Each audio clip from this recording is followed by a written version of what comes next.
Chapter 9. The 12 Dancing Princesses. There was a king who had 12 beautiful daughters. They slept in 12 beds all in one room, and when they went to bed, the doors were shut and locked up. But every morning their shoes were found to be quite worn through, as if they had been danced in all night, and yet nobody could find out how it happened or where they had been. Then the king made it known to all the land that if any person could discover the secret and find out where it was that the princesses danced in the night, he should have the one he liked best for his wife and should be king after his death. But whoever tried and did not succeed, after 3 days and nights should be put to death. A king's son soon came. He was well entertained, and in the evening was taken to the chamber next to the one where the princesses lay in their 12 beds. There he was to sit and watch where they went to dance, and in order that nothing might pass without his hearing it, the door of his chamber was left open. But the king's son soon fell asleep, and when he awoke in the morning he found that the princesses had all been dancing, for the soles of their shoes were full of holes. The same thing happened the second and third night, so the king ordered his head to be cut off. After him came several others, but they had all the same luck, and all lost their lives in the same manner. Now it chanced that an old soldier, who had been wounded in battle and could fight no longer, passed through the country where his king reigned, and as he was traveling through a wood, he met an old man who asked him where he was going. "I hardly know where I am going, or what I had better do," said the soldier, "but I think I should very well like to find out where it is that the princesses dance, and then in time I might be a king." "Well," said the old dame, "that is no very hard task. Only take care not to drink any of the wine which one of the princesses will bring to you in the evening, and as soon as she leaves you pretend to be fast asleep." Then she gave him a cloak and said, "As soon as you put that on you will become invisible, and you will then be able to follow the princesses wherever they go." When the soldier heard all this good counsel, he determined to try his luck, so he went to the king and said he was willing to undertake the task. He was as well received as the others had been, and the king ordered fine royal robes to be given him. And when the evening came, he was led to the outer chamber. Just as he was going to lie down, the eldest of the princesses brought him a cup of wine, but the soldier threw it all away secretly, taking care not to drink a drop.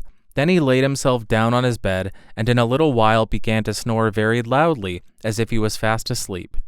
When the 12 princesses heard this, they laughed heartily, and the eldest said, "This fellow too might have done a wiser thing than lose his life in this way." Then they rose up and opened their drawers and boxes, and took out all their fine clothes, and dressed themselves at the glass, and skipped about as if they were eager to begin dancing. But the youngest said, "I don't know how it is, while you are so happy, I feel very uneasy. I am sure some mischance will befall us." "You simpleton," said the eldest, "you are always afraid. Have you forgotten how many kings' sons have already watched in vain? And as for this soldier, even if I had not given him his sleeping draught, he would have slept soundly enough." When they were all ready, they went and looked at the soldier, but he snored on, and did not stir hand or foot. So they thought they were quite safe. And the eldest went up to her own bed and clapped her hands, and the bed sank into the floor, and a trap door flew open. The soldier saw them going down through the trap door one after another, the eldest leading the way, and thinking he had no time to lose, he jumped up, put on the cloak which the old woman had given him, and followed them. But in the middle of the stairs he trod on the gown of the youngest princess, and she cried out to her sisters, "All is not right. Someone took hold of my gown." "You silly creature," said the eldest, "it is nothing but a nail in the wall." Then down they all went, and at the bottom they found themselves in a most delightful grove of trees, and the leaves were all of silver, and sparkled beautifully.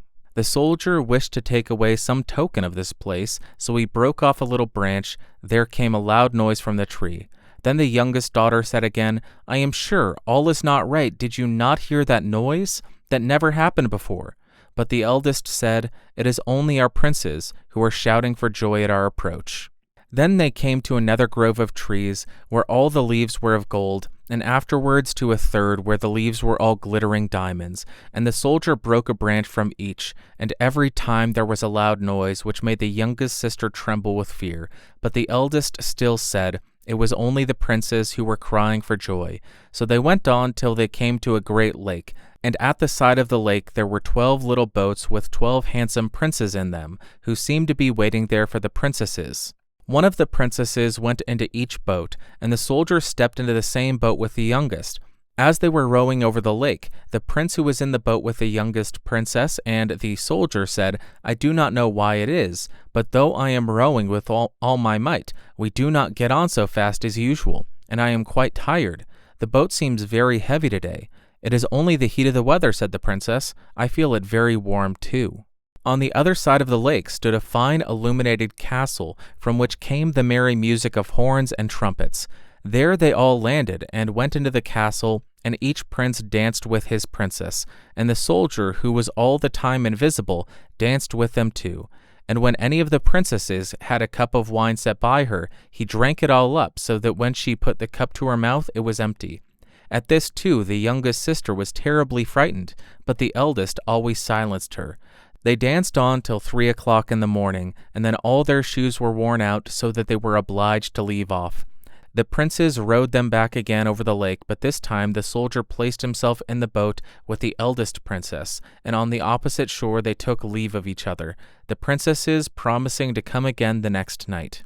When they came to the stairs, the soldier ran on before the princesses and laid himself down, and as the 12 sisters slowly came up very much tired, they heard him snoring in his bed. So they said, "Now all is quite safe." Then they undressed themselves, put away their fine clothes, pulled off their shoes, and went to bed.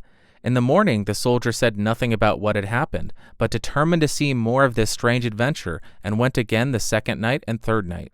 And everything happened just as before. The princesses danced each time till their shoes were worn to pieces, and then returned home. However, on the third night the soldier carried away one of the golden cups as a token of where he had been. As soon as the time came when he was to declare the secret, he was taken before the king with the 3 branches and the golden cup, and the 12 princesses stood listening behind the door to hear what he would say.